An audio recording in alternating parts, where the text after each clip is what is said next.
नमस्कार, मेरा नाम प्रदीप जरांगे है। एमजे रियलिटी में आपका स्वागत है। आज हम बात करने वाले हैं तीसरी मुंबई या महामुंबई के बारे में। दोस्तों, जब हम बात करते हैं थर्ड मुंबई के बारे में तो ऑटोमेटिकली जिसने नई मुंबई बनाई उस सिडको का नाम हमारे सामने आ जाता है।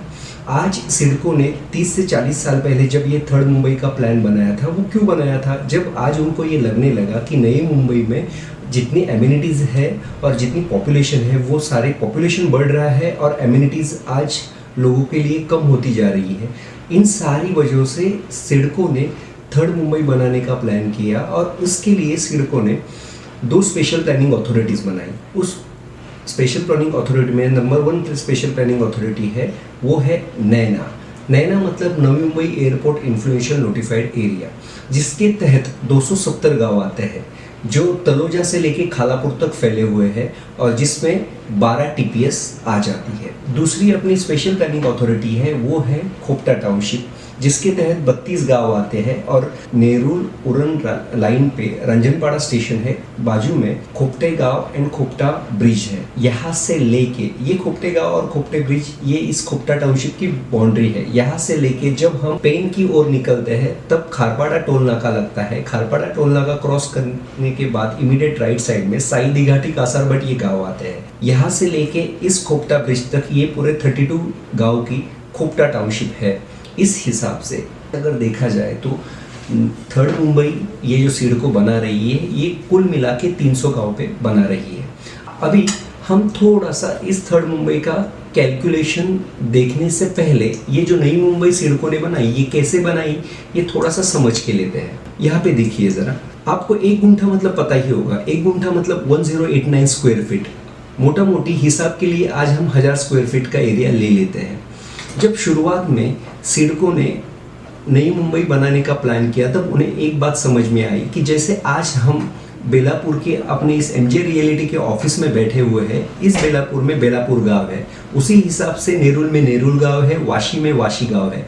आज अगर देखा जाए तो इस ठाणे बेलापुर पट्टी में हर जगह पे ये गांव है और ये जो गांव है ये यहाँ के भूमिपुत्र आगरी कोली समाज है, उनके ये गांव है। आज जब सिडको ने नई मुंबई बनाने का सोचा तब उनको ये चीज़ पता चली कि ये जो आगरी कोली समाज है आज यहाँ पे राइस की खेती कर रहा है और मच्छीमारी कर रहा है, तो ऑब्वियसली इनको कुछ ना कुछ देना तो ज़रूर बनता ही है। इसीलिए सिडको ने आज से कुछ सालों पहले 12.5% की योजना लाई। मतलब अगर आज आप ठीक से देखेंगे तो 12.5% की योजना क्या थी? जो कोई उस समय किसी ने 1000 स्क्वायर फीट या 1 गुंठा जगह सिडको को दी, उसके बदले में उन्हें क्या मिला? उसके बदले में उन्हें 125 स्क्वायर फीट का इस हिसाब से रेडी प्लॉट मिला। मतलब इस प्लॉट के चारों बाजू में रोड था, electricity system, water connection and sewage system, ये था आपका रेडी प्लॉट। इस हिसाब का 125 स्क्वायर फीट का रेडी प्लॉट मिला, प्लस पैसे मिले, प्लस घर के एक बंदे को मिला जॉब। ये थी आपकी 12.5% की स्कीम। उसके बाद कुछ सालों पहले जब इंटरनेशनल एयरपोर्ट बना तो इस इंटरनेशनल एयरपोर्ट में 26 गांव हुए। इन 26 गांवों को सेक्टर 25 उलवे में और पुष्पक नगर में 22.5% के तहत गांव मिले। मतलब सेम इसी हिसाब का 225 स्क्वायर फीट का रेडी प्लॉट प्लस घर के बंदों के लिए पैसे, लेकिन इस समय जॉब अवेलेबल नहीं थे तो जॉब नहीं दिए गए। इस हिसाब से अगर देखा जाए तो हमें 12.5% और 22% की ये योजनाएं पहले नई मुंबई के लिए दिखी थी। आज जब सिडको ने ये तय किया कि नैना और खोपटा को मिला के 300 गांवों पे तीसरी मुंबई बनानी है, तो इन तीसरी मुंबई की जगहों के लिए आज इन फार्मर से जब बात हुई तब इन्होंने कहा कि आपने ये जो योजनाएं बनाई है ये योजना हमें मंजूर नहीं है, इसकी जो रिटर्न्स है वो हमें ज़्यादा चाहिए। तो उस वजह से यहाँ पे अगर हम लोग देखेंगे तो इनके लिए एक सेपरेट जीआर बनाया गया है। 60-40 का ये जीआर था जिसकी तहत 1000 स्क्वायर फीट की अपनी खुद की ज़मीन देता है तो उन्हें क्या मिलता है? उसके बदले में उन्हें 600 स्क्वायर फीट की जो जगह है ये सिडको ले लेती है और 400 स्क्वायर फीट की ये जो जगह है वो उस ओनर को दी जाती है। इसका मतलब ऐसा तो नहीं ना कि आपका 400 स्क्वायर फीट की वजह से नुकसान हो गया, तो बिल्कुल नहीं, ऐसा नहीं था। क्योंकि इस 400 स्क्वायर फीट के ऊपर आपको 2.5 का FSI अलॉट किया जाता है, जिसके तहत आपकी जो पूरी 1000 स्क्वायर फीट की ज़मीन थी वो आपको रिटर्न मिल जाती है।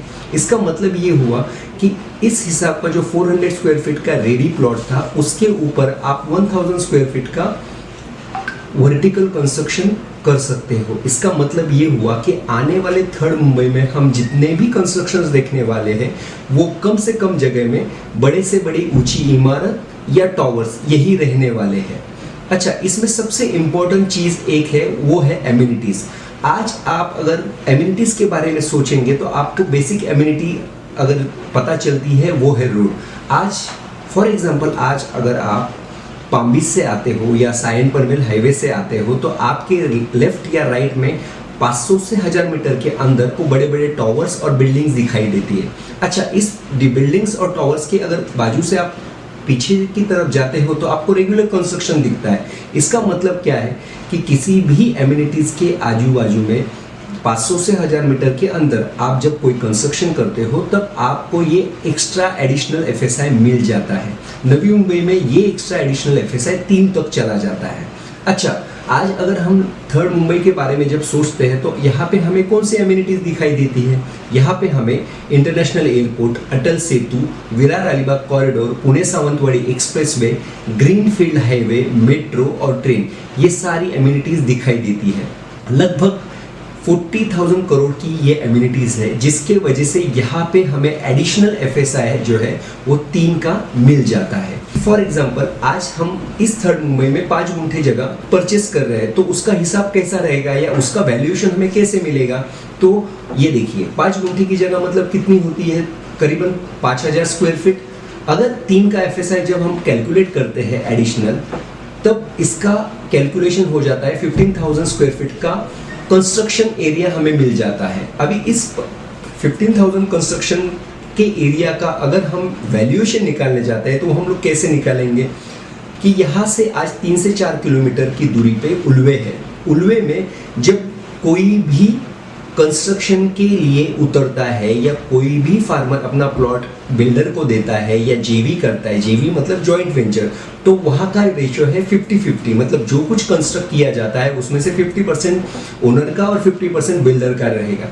जो कोई फार्मर खुद का जगह आज जेवी के लिए देता है उस समय उसको 25 लाख रुपीस ऑन मिलते हैं पर गुंठे के हिसाब से बिल्डर के पास से। आज इस 5 गुंठे के हिसाब से अगर हम लोग जाए तो 25 गुंठे का 25 लाख इंटू 5 गुंठा करें तो 1.25 CR का ये अमाउंट हो जाता है। प्लस आज ये जो 15,000 का कंस्ट्रक्शन है वहाँ पे अगर हम लोग 300 के स्क्वायर फीट के हिसाब से अगर कंस्ट्रक्शन करें तो हम 50 फ्लैट बनाते हैं, उसमें से 25 अपने और 25 बिल्डर के रहते हैं। उसका एरिया अगर कैलकुलेट करने जाए तो 15,000 का हाफ मतलब 7,500 का रेडीमेड एरिया हमारे पास रेडी हो जाता है, जो कि अगर हम आज की तारीख में कैलकुलेशन निकाले तो 5,000 के हिसाब से अगर देखें तो 3.75 CR के ये 25 फ्लैट हो जाते हैं। मोटा मोटी 1.25 CR प्लस 3.75 CR, आज ये 5 CR की हमारी प्रॉपर्टी की वैल्यूएशन हो जाती है, जो हमने आज 5 गुंठे लिए हैं। आने वाले टाइम में जब इसका गूगल मैपिंग हो जाएगा तब यही 5 गुंठे की जो प्रॉपर्टी है वो हमारी 5 CR की हो जाती है। हमने अभी तक जो देखा ये पूरा कैलकुलेशन था थर्ड मुंबई के लिए, लेकिन जैसे मैंने ये बताया ये सारी चीज़ें प्रूव करने के लिए हम अभी एक वीडियो देखने जा रहे हैं, जो वीडियो MMRDA ने और सिडको ने यूट्यूब पे फ्रीली डाला था। हम इसको देखेंगे तो हमें बहुत सारी चीज़ें क्लियर होती है कि जैसे आज मैंने वर्टिकल कंस्ट्रक्शन के बारे में बताया, तो इस वीडियो में हमें वर्टिकल कंस्ट्रक्शन कैसे होगा, कहाँ पे होगा और वो कैसे वर्क करेगा, उसके साथ में जो एमिनिटीज़ बताई गई है अटल सेतु से लेके विरार अलीबाग कॉरिडोर और इंटरनेशनल एयरपोर्ट, ये सारी चीज़ें इस वीडियो में हमें देखने मिलेगी। तो हम अभी थोड़ा सा वो वीडियो प्ले करते हैं। ये है MTHL मतलब Mumbai trans urban link by MMRDA। Welcome to Mumbai, a popular bustling metropolis where lakhs of Indians find gainful employment. One of the densest populated cities in the world, the financial capital of the country, a landmass of 7 islands and a linear geometry that makes it difficult to expand horizontally. To combat the city's geographical constraints, the Trans-Harbour Link was proposed to connect the island to the mainland across the sea from Sewri in the island city to Nhava Sheva in Navi Mumbai. The Eastern Freeway running north-south on the eastern flange and the Worli-Sewri connector running east-west meet at Sewri. It is from here that the Trans-Harbour Link starts and goes across the harbour to connect to the mainland. On the mainland, the bridge will connect with NH4B at Chirle through a clover leaf interchange. Using the NH4B, one can travel south to JNPT port and on the northern side to Panvel and to the Mumbai-Goa road NH17 as well as the Mumbai-Pune Expressway. The sea link cuts the distance between the island city and Panvel and further to Pune and Goa by about 15 kilometers and would save 50 minutes of commuting time. A new road link is also proposed to connect Chirle to the Mumbai-Goa highway and the Mumbai-Pune Expressway to cut this distance further by about 7 kilometers. Thus, the Trans-Harbour Link would generate considerable economic savings in terms of fuel and vehicle operating costs and travel time, besides decongesting the existing roads and thereby reducing transport-related pollution in the city. Sewri Interchange.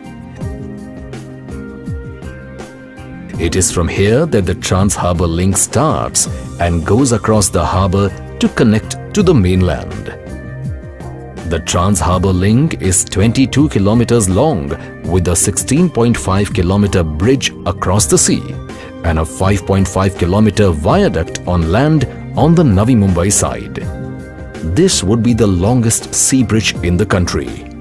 This state-of-the-art bridge will be a boon for commuters travelling to Navi Mumbai and further up to Pune, Goa and southern India and would help move cargo in and out of the Mumbai port on the island city side and the Jawaharlal Nehru port on the Navi Mumbai side and further the proposed port at Revas. The access-controlled 6-lane freeway would also provide speedy connectivity to the proposed international airport in Navi Mumbai. देखिए इसी के ऊपर ये metro भी आ रही है जो हम ठीक तरह से देख सकते हैं. Track metro connectivity would also follow. The link is not merely a transport corridor.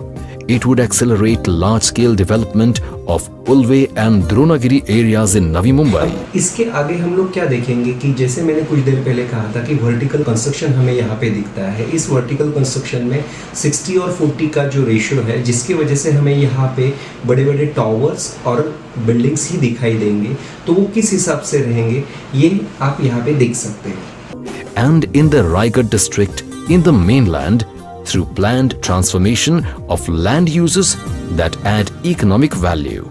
यहाँ पे हमें क्या दिखाई दे रहा है कि जैसे मैंने कुछ देर पहले कहा था कि जब सिडको कहीं पे भी टाउनशिप बनाती है तो जो ओरिजिनल गांव रहते हैं उसको वो नहीं छेड़ती. तो यहाँ पे आप देखेंगे कि ये ओरिजिनल गांव वैसे के वैसे ही है और साइमल्टेनियसली ये जो सारी बिल्डिंग्स वगैरह है ये जो बेयर लैंड हमें जब साइट विजिट के दौरान नज़र आती है तो यहाँ पे ये सारे कंस्ट्रक्शंस हो चुके हैं. The link facilitates and complements the all-round development of Navi Mumbai, making it the counter-magnet that decongests Mumbai and develops the mainland. इसका मतलब ये है कि जब आज हम अपने अटल सेतु से निकलते हैं और शिवड़ी की ओर जाते हैं तो हमें 20 मिनट्स लगते हैं. शिवड़ी से अगर इंटरनल रोड से हम वर्ली की तरफ जाएंगे तो उसके लिए हमें और 20 मिनट लगते हैं और वर्ली से बांद्रा के लिए जाएंगे मतलब वेस्टर्न प्रॉपर्टी के लिए जाएंगे तो अलग से 20 मिनट लगते हैं. मोटा मोटी कहने का मतलब आज इतना ही है कि आज हम अपनी प्रॉपर्टी से इस कनेक्टिविटी की वजह से 1 घंटे में वेस्टर्न की प्रॉपर्टी में जाते हैं. आज आप सभी को पता है कि मुंबई में सबसे जो कॉस्टलीस्ट प्रॉपर्टीज़ है आज वो वेस्टर्न की है. लेकिन इस एक कनेक्टिविटी की वजह से आने वाले समय में जब यहाँ पे गूगल का मैपिंग हो जाएगा और यहाँ पे कंस्ट्रक्शन स्टार्ट हो जाएगा तो इस प्रॉपर्टी की कॉस्टिंग भी सेम वेस्टर्न की प्रॉपर्टी के जैसे ही रहेगी. तो अभी हम गूगल अर्थ के थ्रू खोपटा टाउनशिप को ऑब्जर्व करते हैं। यहाँ पे अगर आप देखेंगे तो आज हम अपने बेलापुर एमजे रियलिटी के ऑफिस में बैठे हुए हैं। अगर हम यहाँ से थोड़ा सा बाहर निकलते हैं तो हमें सबसे पहले ये सीबीडी बेलापुर का स्टेशन लगता है। यहाँ से हम लोग थोड़ा सा आगे जाएंगे और मेन रोड तक अगर जाते हैं तो यहाँ पे हमें महानगर पालिका की ये बिल्डिंग दिखती है। एग्जैक्टली इसके पीछे ये जो 3 ट्रेन्स की रेलवे लाइन दिख रही है, एक जो है ये CST टू पनवेल है, दूसरी जो है ये CST टू उरन जा रही है और तीसरी जो है ये पनवेल टू उरन जाती है। ये दोनों लाइन यहाँ पे एक ही हो जाती है और यहाँ पे सबसे पहले अभी तक जो प्रोजेक्टेड हुआ नहीं है वो स्टेशन है सागर संगम। इस सागर संगम स्टेशन को हम क्रॉस करके इस रेलवे लाइन के तहत थोड़ा सा आगे बढ़ते हैं। जब हम अपनी गाड़ी से यहाँ पे आते हैं और लेफ्ट टर्न लेते हैं तब हमें सबसे पहले रखता है ये रेती बंदर ब्रिज। इस रेती बंदर ब्रिज के यहाँ पे बेलापुर के यहाँ पे हमें ये वाटर टैक्सी दिखती है। सेम उसी हिसाब से सीऊर के यहाँ पे भी हमें ये वाटर टैक्सी दिखती है। ये एरिया जब हम क्रॉस करते हैं तब इंटरनेशनल एयरपोर्ट की बाउंड्री जो है वो स्टार्ट होती है। 3000 एकड़ पे फैला हुआ ये एयरपोर्ट है। यहाँ पे बेसिकली 3 एयरपोर्ट आते हैं। 2024 दिसंबर में जो पहला चालू होने वाला एयरपोर्ट है वो है आपका कार्गो का एयरपोर्ट। उसके बाद आता है 2025 दिसंबर का डोमेस्टिक एंड 2026 दिसंबर में आपका इंटरनेशनल एयरपोर्ट यहाँ पे चालू हो रहा है। एग्जैक्टली इस एयरपोर्ट के सामने ये जो स्टेशन देख रहे हैं वो है तरघर स्टेशन। जैसे अपने नवी मुंबई का खारघर स्टेशन है वैसे ही ये तरघर स्टेशन है। इसके ऊपर पार्किंग दी गई है। आज यहाँ से ट्रेन गुजरती है लेकिन रुकती नहीं है क्योंकि ये जो स्टेशन है ये एयरपोर्ट के लिए बनाया गया है। हम यहाँ से थोड़ा सा आगे आते हैं तब हमें ये नवी मुंबई का सेल्स का ओपन एरिया दिखता है। 750 एकड़ की ये जो ज़मीन है ये रिलायंस ने आज से 1989 में परचेस करके रखी थी। लेफ्ट साइड में अगर देखेंगे तो ये हमें उल्वे दिख रहा है। उल्वे में बामन डोगरी एंड खारकोपर ये 2 स्टेशन है। इसी के आगे ये जो एरिया है ये है सेक्टर 25 का एरिया और यहाँ पे हम लोग ये जो देख रहे हैं ये है अपना पुष्पक नगर का एरिया। मैंने कुछ समय पहले आपको जैसे बताया था कि 22.5% के जो प्लॉट्स दिए गए ये सेक्टर 25 में और पुष्पक नगर में दिए गए हैं। हम जब यहाँ से गुजरते हैं तब हमें इसका काम चालू जो है वो दिख जाता है। थोड़ा सा आगे जब आते हैं तब हम गवान फाटा की तरफ आ जाते हैं। इसे 3 टाकी का एरिया भी कहते हैं। यहाँ से हम राइट टर्न लेते हैं तो यहाँ हमें 2 रोड दिखाई देते हैं। ये है आपका जूना SH56 जो उरन जाता है, स्टेट हाईवे 56, और इसी के बाजू में ये जो नया बनाया हुआ रोड है ये है आपका NH4B नेशनल हाईवे 4B पलसवा फाटा से लेके द्रोणागिरी तक 18 किलोमीटर लंबाई का भारत का सबसे छोटा नेशनल हाईवे। हम यहाँ से टर्न लेके थोड़ा सा आगे जाते हैं और यहाँ पे हमें अटल सेतु या सीलिंग दिखता है। इस सीलिंग को क्रॉस करने के बाद 5 मिनट की दूरी पे हमें रंजनपाड़ा स्टेशन दिखाई देता है। रंजनपाड़ा से आगे 2-2 किलोमीटर की दूरी पे नावाशेवा, द्रोणागिरी और उरन ये 3 स्टेशन हमें लगते हैं और यहाँ पे नेहरू उरन लाइन खत्म हो जाती है। यहाँ पे सबसे इम्पोर्टेंट चीज़ है जो अभी मैंने कुछ देर पहले आपको बताया था कि रंजनपाड़ा स्टेशन के सामने हमें ये पागोटे करके है। यहाँ से ये जो ग्रीनफील्ड हाईवे जाता है 3000 करोड़ का ये जो प्रोजेक्ट है यहाँ से लेके करजत के चौक फटा तक चला जाता है। रंजनपाड़ा के एग्जैक्ट सामने यहाँ पे हमें धुतुम करके गांव लगता है। तो ये धुतुम गांव सबसे इम्पोर्टेंट है। क्यों? क्योंकि इसका रीज़न है मेट्रो। अभी ये अगर हम मेट्रो का मैप देखेंगे तो आपको पता चलेगा कि सिद्धिविनायक से लेके अंडरग्राउंड जो आने वाली ये मेट्रो है ये सिद्धिविनायक टू परेल, परेल से आचार्य धोंडे मार्ग और शिवड़ी तक अंडरग्राउंड आती है। शिवड़ी से ये सीलिंग पे होके रिलीफ सेंटर पानी के बीच का स्टेशन है। उसके बाद शिवाजी नगर एंड गवान ये जो 2 स्टेशन है ये हमें उल्वे के पीछे दिख जाते हैं और उसके बाद आता है अपना धुतुम। जैसे मैंने अभी कुछ देर पहले बताया इसलिए धुतुम ये सबसे इम्पोर्टेंट है क्योंकि सिद्धिविनायक से लेके धुतुम तक फर्स्ट फेज जो मेट्रो का है वो इस हिसाब से यहाँ पे कंप्लीट हो जाता है। इसके बाद ये जो मेट्रो आगे बढ़ती है ये धुतुम से लेके वाल्टिखार, बोरीसा कोठा, जुई, पिरकोन, सारडे, पुनाडे, साई और कासारभट और खारपाड़ा और दुश्मी ये पेन के पहले का स्टेशन है और ये जो पूरा धुतुम से लेके दुश्मी तक ये मेट्रो का सेकेंड फेज यहाँ पे हमें दिखाई देता है। अगर हम आज ठीक से अगर देखें तो यहाँ पे हमें इस मैप में जो ये खोपटा टाउनशिप का मैप दिखाई दे रहा है, तो आपको इसमें से पता चल जाएगा कि यहाँ से लेके ये आपका फर्स्टली इंटरनेशनल एयरपोर्ट का ये हुआ, जहाँ पे ये इंटरनेशनल एयरपोर्ट की जगह है। इसके बाद में ये आपका आता है अटल सेतु, अटल सेतु के बाद में ये आता है आपका दुतुम, जहाँ पे फर्स्ट मेट्रो की फेज कंप्लीट हो जाती है। और इसके बाद आता है अपना रंजनपाड़ा स्टेशन। रंजनपाड़ा स्टेशन से आगे ये जितने सारे स्टेशन अप टू साई तक मैंने अभी जो बोले हैं, यहाँ पे आपकी सेकेंड फेज मेट्रो की कंप्लीट हो जाती है। और ये सारे स्टेशंस अपने खोपटा टाउनशिप के दरमियान से बीच में से ही गुजरते हैं। यहाँ पे अगर हम आज ठीक से देखेंगे तो यहाँ से लेके यहाँ तक ये जो पूरा मैप आप देख रहे हैं, ये है हमारे 32 विलेज की खोपटा टाउनशिप। इस खोपटा टाउनशिप में अगर आज हम देखते हैं तो हमें डेवलपमेंट प्लान दिखाई देता है। आज अगर हम कोई भी लैंड परचेस करते हैं तो इस प्रोसेस में बेसिकली 4 से 5 क्वेश्चंस रहते हैं जो हमें अपने आप से पूछने पड़ते हैं। उसमें से पहला क्वेश्चन है कि आज हम जो लैंड परचेस करने जा रहे हैं वो लैंड ओपन या खुली लैंड है क्या? तो यस, उसका आंसर है यस, ये ओपन लैंड है या खुली लैंड भी इसे बोल सकते हैं। दूसरा क्वेश्चन आता है, आज हम जो ये लैंड परचेस करने वाले हैं ये कौन से प्राधिकरण के अंडर आती है? इसका मतलब है कि ये ग्राम पंचायत के अंडर है, नगरपालिका के अंडर है, महानगरपालिका के अंडर है या किसी टाउनशिप के अंडर है? तो यस, इसका आंसर है ये सिडको के टाउनशिप के अंडर आती है। अगर ये सिडको के टाउनशिप के अंडर आती है तो थर्ड क्वेश्चन आता है कि ये कौन से सेक्शन के अंडर आती है? तो उसका अपना जवाब है कि ये आती है अपनी डीपी प्लान या डेवलपमेंट सेक्शन के अंडर। अच्छा, अभी डीपी प्लान या डेवलपमेंट सेक्शन इतना इंपॉर्टेंट क्यों है?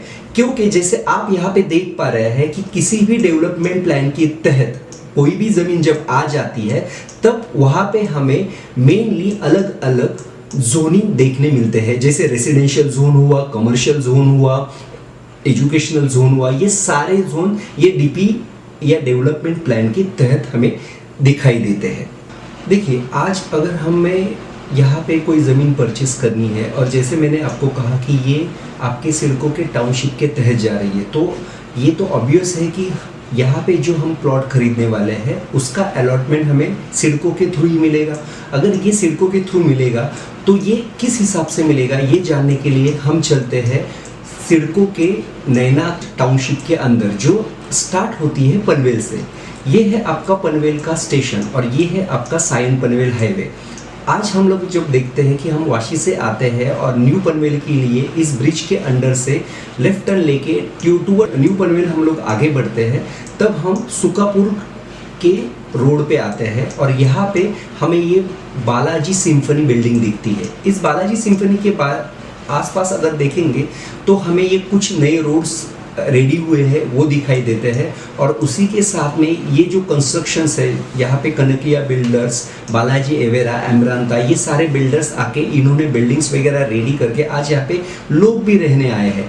तो क्या है ये प्रोजेक्ट, ये समझने के लिए हम थोड़ा सा मैप की ओर कॉन्सेंट्रेट करेंगे। अच्छा, ये है आपका नैना के अंडर TPS 4 का मैप। हम अगर इसे बारीकी से देखेंगे तो हमें ये पता चलता है कि ये देखिए, ये है हमारी बालाजी सिम्फनी और ये है 50 प्लॉट का पहला पायलट प्रोजेक्ट जो टाउन प्लानिंग स्कीम 1 के तहत यहाँ पे दिया गया है, जो उन्होंने सक्सेसफुली कंप्लीट किया। और इसको कंप्लीट करने के बाद इसके बाजू में ये जो गांव है, इसमें नेवाले, आदई, अकुरली, शिलोत्तर रायचूर और पालीदेवल, इन 5 गांव को मिला के ये 1133 प्लॉट का TPS 4 मतलब टाउन प्लानिंग स्कीम 4 ये मैपिंग इन्होंने यहाँ पे कर दी है। अगर आज हम लोग यहाँ पे देखें तो हमें एक चीज़ बारीकी से नज़र आती है। जैसे मैंने कुछ समय पहले आपको ये बताया था कि सिडको ने 60-40 के तहत ये सारी मैपिंग की है। 60% जो है ये सिडको लेती है और 40% है ओनर को देती है। तो सिडको 60% क्यों लेती है, उसके मेनली कुछ रीजंस है। नंबर 1, यहाँ पे आप 15 मीटर रोड से लेके 45 मीटर रोड्स देखते हैं। ये जो रोड्स है ये सिडको को उसी जगह में से देने हैं। नंबर 2, यहाँ पे ये जो येलो कलर का एरिया, बड़ा एरिया दिख रहा है, ये है IAS और IPS इस गवर्नमेंट सेक्टर के लिए कुछ प्लॉट्स एलोकेट करने पड़ते हैं जो सेंट्रल और स्टेट गवर्नमेंट को सिडको दे देती है। उनके लिए ये प्लॉट्स इसी जगह में से देने पड़ते हैं। नंबर 3, ये आप अलग अलग जो कलर्स देख रहे हैं, पिंक, ब्लू, रेड, ये आपकी रेगुलर आने वाली सारी एम्यूनिटीज जिसमें हॉस्पिटल, स्कूल, कॉलेजेस, ये सारी चीज़ें हैं, ये भी सिडको को इसमें से ही देनी पड़ती है। इन सारी चीज़ों की वजह से आज सिडको जो है ये 60-40 के तहत ये ज़मीन का मालिकाना हक हमें दे देता है। इसके लिए आज हम यहाँ पे एक एग्जाम्पल लेने वाले हैं कि हमें ये जो 40% के प्लॉट्स मिलने वाले हैं वो कैसे मिलते हैं। ये आदई का एरिया है और इस आदई के एरिया में हम ये है पॉन्ड, इस पॉन्ड के बाजू में ये 722 का प्लॉट नंबर है। इस 722 प्लॉट के एक्चुअल ओनर है जिनकी ज़मीन यहाँ पे ऊपर दिखाई देती है। वो अगर हमें समझना है तो इसके 7/12 के सेक्शन में हम लोग देखेंगे तो हमें ये पता चलता है कि यहाँ पे ये आदई गांव है, तालुका पनवेल है और यहाँ ये जो सर्वे नंबर है ये 38 का एक सर्वे नंबर है। भरत दत्त एंड सरिता दत्त ये इस 7/12 के ओनर हैं और ये इनका 10 गुंठे का लैंड है। अगर हम आज ये 7/12 के मैप में देखेंगे तो हमें ये चीज़ कंफर्म हो जाती है। जैसे ये आदई गांव है, कुछ देर पहले हमने ये पॉन्ड देखा था और यहाँ पे हम लोग जो देख रहे हैं ये है 38 का एक सर्वे नंबर। यहाँ पे इस 636 ये नंबर इस सर्वे नंबर को दिया गया है। सिडको हर 7/12 को इस हिसाब से ओपी, इसे ओपी कहते हैं, मतलब ओरिजिनल प्लॉट्स, ये ओरिजिनल प्लॉट्स के नंबर दे देती है। अच्छा, उसके बाद क्या होता है, सिडको इस हिसाब से एक नोटिस पब्लिश कर देती है जहाँ पे हमें दिखाई देता है कि ये देखिए NAINA town planning scheme number 4, ये गांव के नाम है, ये है allotment of final plots, their ownership rights, tenure and area.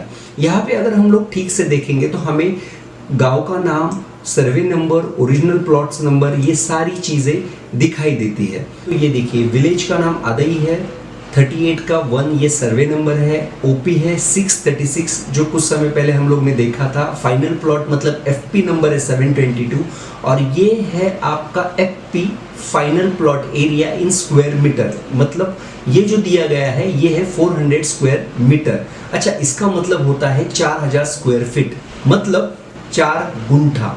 अभी कुछ देर पहले हम लोग ने जो प्लॉट देखा था वो 10 गुंठे का था, फाइनल प्लॉट जो है हमें 4 गुंठे का मिला है। ये है भरत दत्ता एंड सरिता दत्ता ओनर्स के नाम।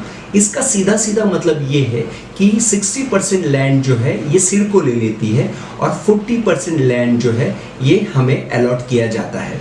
जैसे हम लोग ने अभी देखा कि TPS 4 या टाउन प्लानिंग स्कीम 4 के इसमें अगर हम आज प्लॉट्स खरीदते हैं तो हमें क्या फ़ायदा हो सकता है, ये वही एग्जांपल है। हमारा 10 गुंठे का ये प्लॉट था, 25 लाख रुपीस पर गुंठा आज उसकी कॉस्टिंग है, तो कुल मिला के 2.5 CR का ये प्लॉट हो जाता है।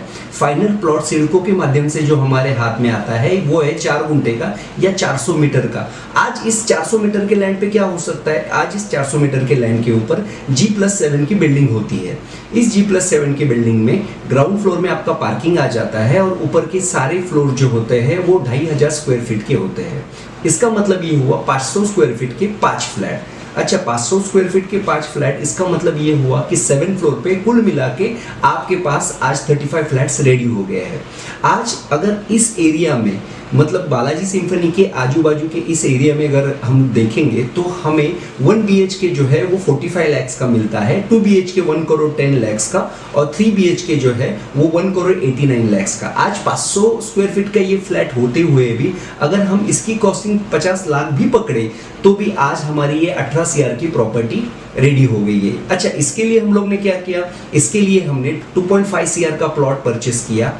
1300 से 1400 स्क्वायर फीट का अगर ये हम लोग आज कंस्ट्रक्शन की कॉस्ट भी पकड़े तो भी 3.5 CR की ये कॉस्ट चली जाती है पूरी बिल्डिंग बनाने के लिए और मोटा मोटी 6 CR की इसमें आज हमारा ये पूरा 35 फ्लैट का जो बिल्डिंग है रेडी हो जाता है। आज मैंने जैसे कुछ देर पहले कहा कि 50 लाख का अगर एक फ्लैट का कॉस्टिंग भी पकड़े तो भी आज हमारी ये 18 CR की प्रॉपर्टी रेडी हो जाती है।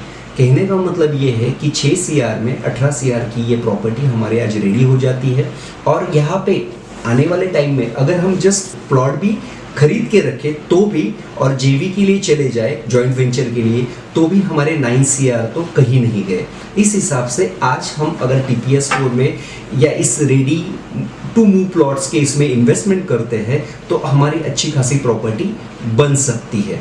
आज ये जो प्रॉपर्टी है अगर 25 लाख या 20 लाख या 15 लाख ये आज हमारे पास नहीं है इन्वेस्ट करने के लिए, तब हमें क्या करना चाहिए, तब हमें डेफिनेटली इसका जो अल्टरनेटिव सॉल्यूशन है, जिसे हम खोपटा टाउनशिप कहते हैं, जो हम लोग ने अभी कुछ देर पहले देख रहे थे, अगर आज उस खोपटा टाउनशिप में इन्वेस्टमेंट करते हैं तो ये जो इन्वेस्टमेंट है आने वाले समय में बहुत ही अच्छी साबित हो सकती है। तो दोस्तों, इस हिसाब से देखा जाए तो आज अगर हम थर्ड मुंबई या महामुंबई में इन्वेस्टमेंट करते हैं तो हमारा आने वाला फ्यूचर जो है वो डेफिनेटली ब्राइट ही होगा। इसके बारे में अगर आपको और कोई भी जानकारी चाहिए तो नीचे दिए गए नंबर पर संपर्क कीजिए। धन्यवाद।